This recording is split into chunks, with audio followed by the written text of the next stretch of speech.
In this video, I'm going to walk you through the exact 6-step system I use to focus consistently, to see my patients, to run a practice, and create content all without burning out. This system comes from years of trial and error with ADHD and is designed to make focus more reliable without relying on willpower. Welcome back. If you're new here, I'm Dr. Dan Sullivan. I'm a licensed naturopathic medical doctor, a certified functional medicine practitioner, and I also have ADHD myself. On this channel, I focus on evidence-based root cause education for ADHD, looking beyond medication alone to understand what actually helps the ADHD brain function more optimally. The first step to focus isn't a productivity strategy, it's actually alignment. By alignment, I mean having some form of a life vision. Not a rigid plan, but a long-term picture of where your life is headed. I like to think about this in terms of 10 to 20 years out. What do you want your life to look like? How do your days feel? What kind of work are you doing? Who are you spending time with? What kind of house are you living in? What type of car would you like to be driving?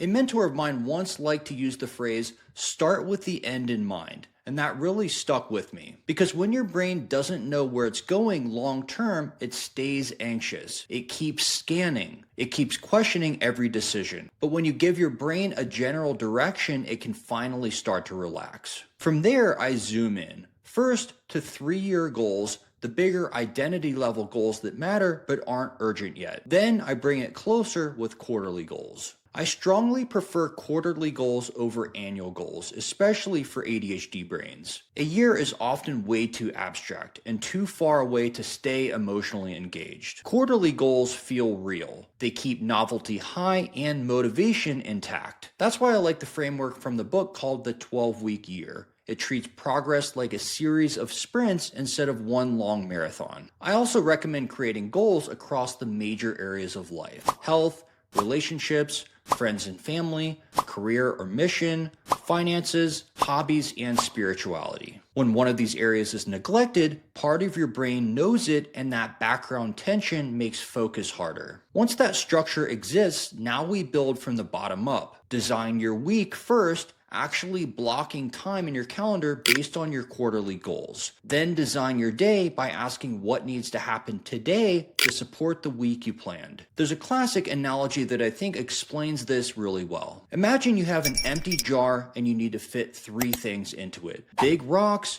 gravel, and sand. All of it has to fit. If you start by pouring in the sand first and then the gravel and then try to add the big rocks at the end, they won't fit. There's no room left. But if you start with the big rocks first, then add the gravel, and then pour in the sand last, everything fits perfectly. And this is exactly how time and focus work. When you schedule your biggest priorities first, the things that actually matter, everything else finds a way to fit around them. When your life is structured this way, focus becomes easier because your brain feels safe. It knows the important things aren't being neglected, and that sense of safety makes sustained focus possible. The second step is creating and protecting your morning routine. And this has a lot to do with how the brain naturally wakes up. As you wake up, your brain doesn't jump straight into full alert mode. It gradually moves from delta into theta and then into alpha brainwave states. Alpha is important here. Alpha is a calmer, more focused, and more receptive brain state. It's the state we're typically trying to access during meditation, mindfulness, and reflective thinking. This is one of the reasons meditation often feels easier in the morning. You're already very close to that state. Once we fully start our day, talking, problem solving, checking messages, scrolling on our phones, the brain shifts into beta brainwave activity. Beta is a higher frequency state associated with alertness, decision-making, and stress. There's nothing wrong with beta, but living in it constantly is exhausting, especially for ADHD brains. The problem is that if you go straight to your phone in the morning, email, social media, notifications, you force your brain into beta immediately. You skip over that calmer, more regulated window entirely. That's why even a few minutes in the morning can make a meaningful difference. A short meditation, a few intentional breaths, or even just sitting quietly helps stabilize the nervous system and prevents you from starting the day already overstimulated. This is also a great time to practice gratitude. It doesn't need to be complicated. Even briefly thinking about one or two things that you're grateful for can shift your nervous system out of threat mode and into a more regulated and grounded state. That emotional regulation directly supports focus later in the day. Morning is also an ideal time for movement. A walk, light exercise, or gentle stretching helps increase blood flow to the brain and supports dopamine regulation, which is central for focus and motivation in ADHD. It also helps transition the brain smoothly from sleep into wakefulness rather than jolting it awake with stimulation. If you can, getting outside early is incredibly helpful. Morning sunlight sends a strong signal to your brain's circadian clock, helping regulate your sleep-wake cycle. This makes it easier to fall asleep at night, which then feeds directly into better focus the next day. I also like to use the morning to briefly review and plan my day. Not in an overwhelming way, but intentionally. What actually matters today? What are my priorities? How does today connect to the bigger picture? And just as important is what not to do. I avoid checking my phone,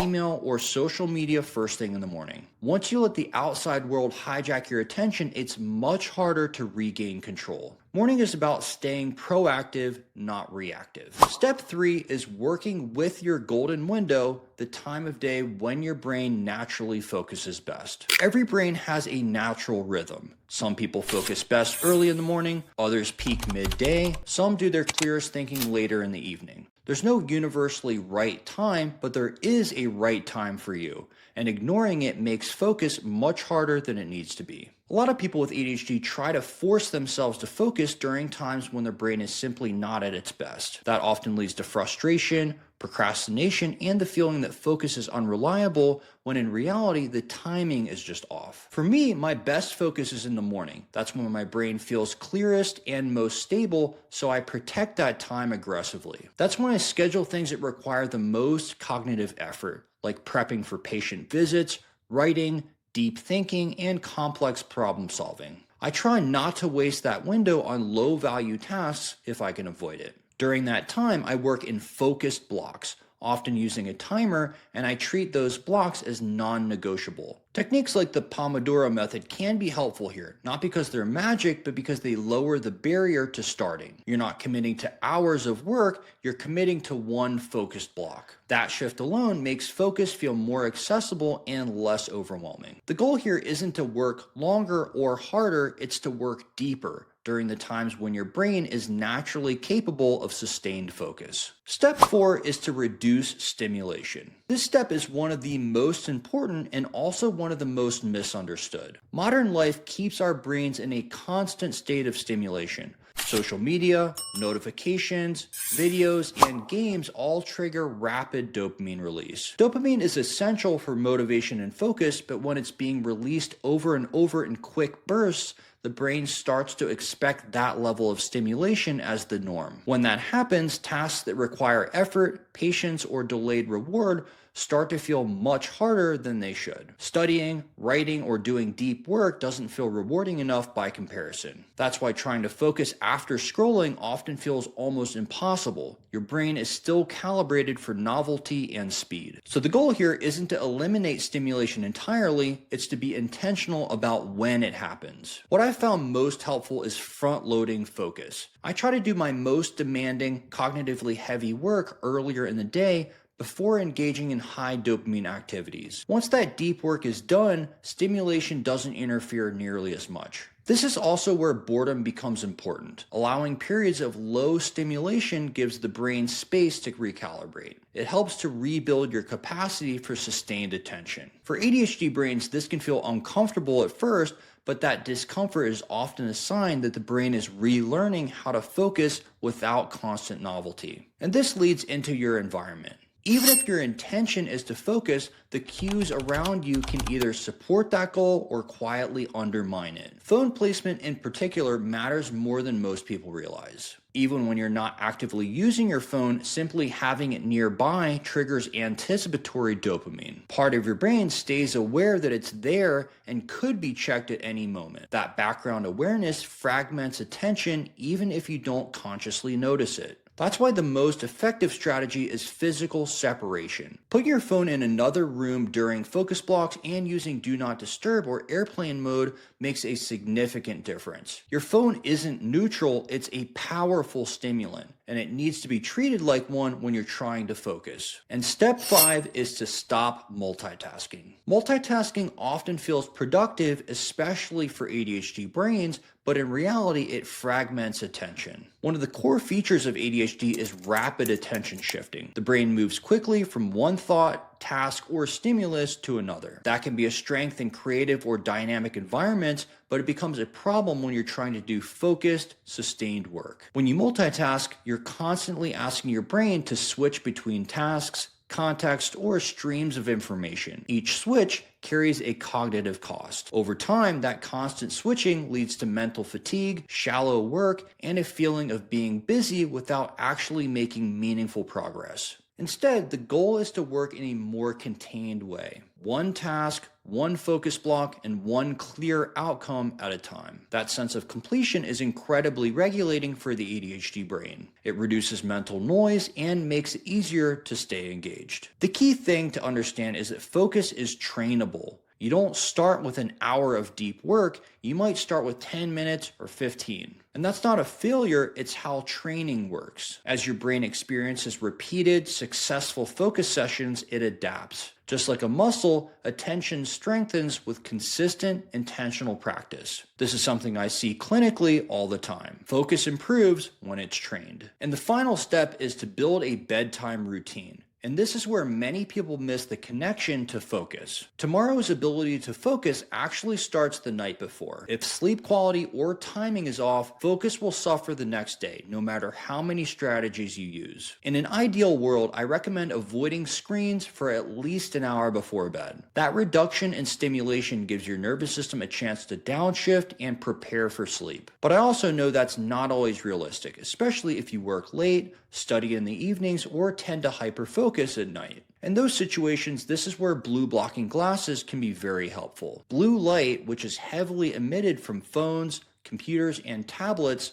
suppresses melatonin, the hormone that signals to your brain that it's time to sleep. When melatonin is suppressed, it becomes harder to fall asleep and harder to stay asleep, which then directly impacts focus the next day. Blue blocking glasses help to reduce that signal, making it easier for your brain to transition into a sleep state even if screens are involved. I'll link the ones I use in the description below. One of my favorite additional strategies is setting a recurring wind down alarm. This is especially useful if you tend to hyperfocus at night and lose track of time. That reminder creates a pause, and that pause matters. It gives you a moment to shift gears instead of pushing straight through exhaustion. Consistency is also key. Going to bed and waking up around the same time within about 30 to 60 minutes, even on weekends, stabilizes your circadian rhythm. This makes mornings easier, improves energy levels, and supports sustained focus throughout the day. A productive morning is usually the result of what you did the night before. So to recap, the 6 things that help me focus with ADHD are alignment and life structure, protecting my morning routine, working with my golden window, reducing stimulation, training focus by avoiding multitasking, and building a consistent bedtime routine. If you found this video helpful, consider subscribing for more ADHD content.